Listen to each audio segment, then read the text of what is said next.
The country that we have chosen would be Syria. Yeah, This is because it's considered as the main hubs for for Arab world. Arab. Yes, if they would embrace democracy in the future, I would rather think that it can be beneficial towards the regional impact, and also it can be very enormous. Yeah. So yeah. Regarding the country that we currently speak with about Syria, how do their protesters revolted in the current situation? Okay, I heard that the noise from the Washington about the Syria's government's use of chemistry weapons, simply reply of the Bush era, like that led to the war on Iraq. I see. Okay.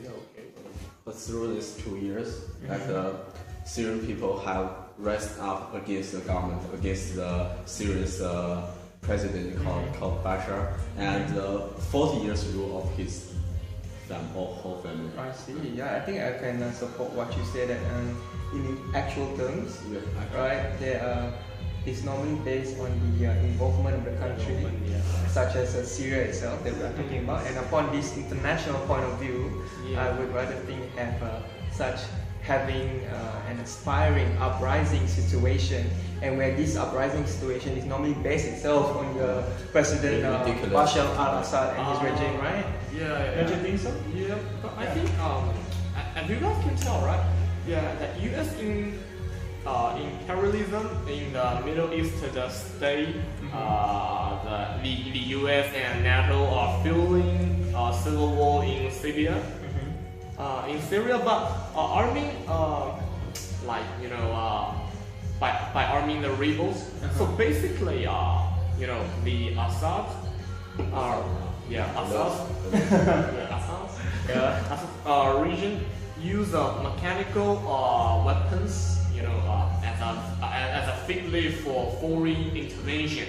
Yeah. I see. I think I can think about it. Next question would be, how do you guys, in response of the government of Syria itself on their protesters, and how do their acceptance in the open revolt? What do you guys think about that? Well, as I said, the government response between the noise from Washington about Syria's government use of chemistry weapons it sound like simply reply of the Bush era, like the lead of the war on Iraq. Yeah, but I don't know about your guys' opinion, but in my own library, I think that the National Security Council could be rather cracked politically. Correctly. But Washington has only approved it over and over against this continuing to support dictatorships. They work together with the revolutionary elements and opposite democracy. So democracy. Not real democracy, right? Okay, but I think another one would be US imperialism in the Middle East.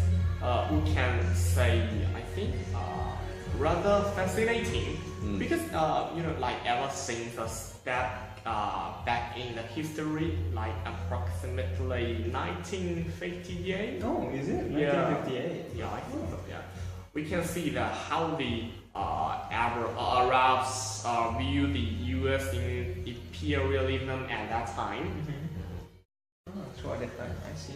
Yeah, but I think in this way, it would be rather reasonable for the government to, in a whole expected situation, to be disregarding the Iranian regime, right? Am I right? That's right. Yeah, so it can be sided heavily with the main Arab ally, and therefore it is a proper, proper propping up of the Syrian dictatorship to over-control the significant economy and the military. Because this is one of their main natural resources. Social media. Twitter. Okay, let's explain.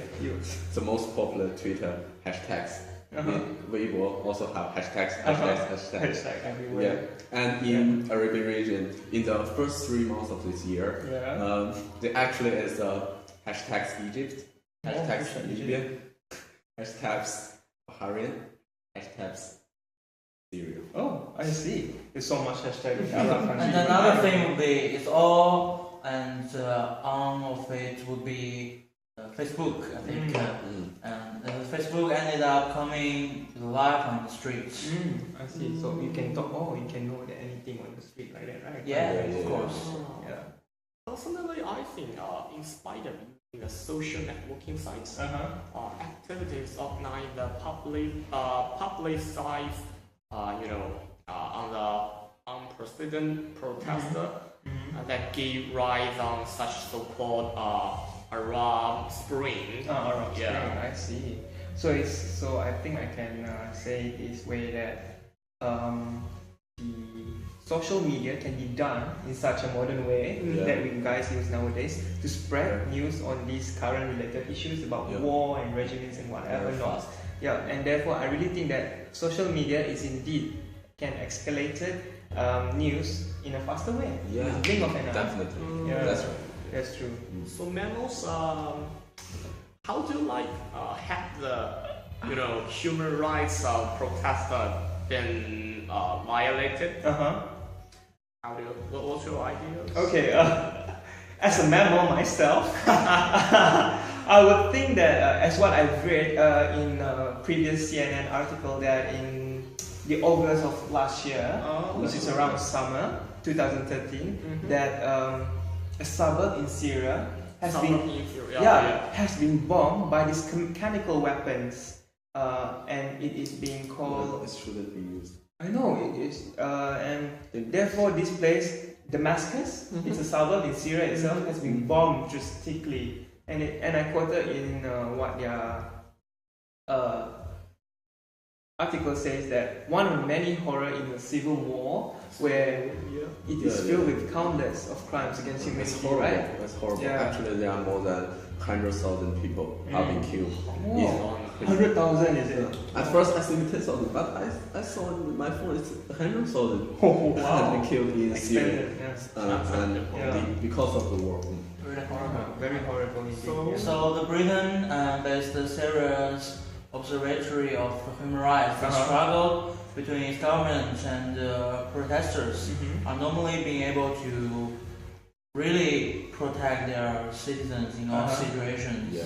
I see. But that I think that is normally because it's hard to protect everyone's Cool. safe. Cool. Good Everybody? job, man. Yeah. Good man. I think. Top man. Cheers. So, Joe, what do you think? Jojo. Cheers, guys. Hi, John. Come and join our conversation. Oops. Hello，龙总就进来。 Hello. Hi.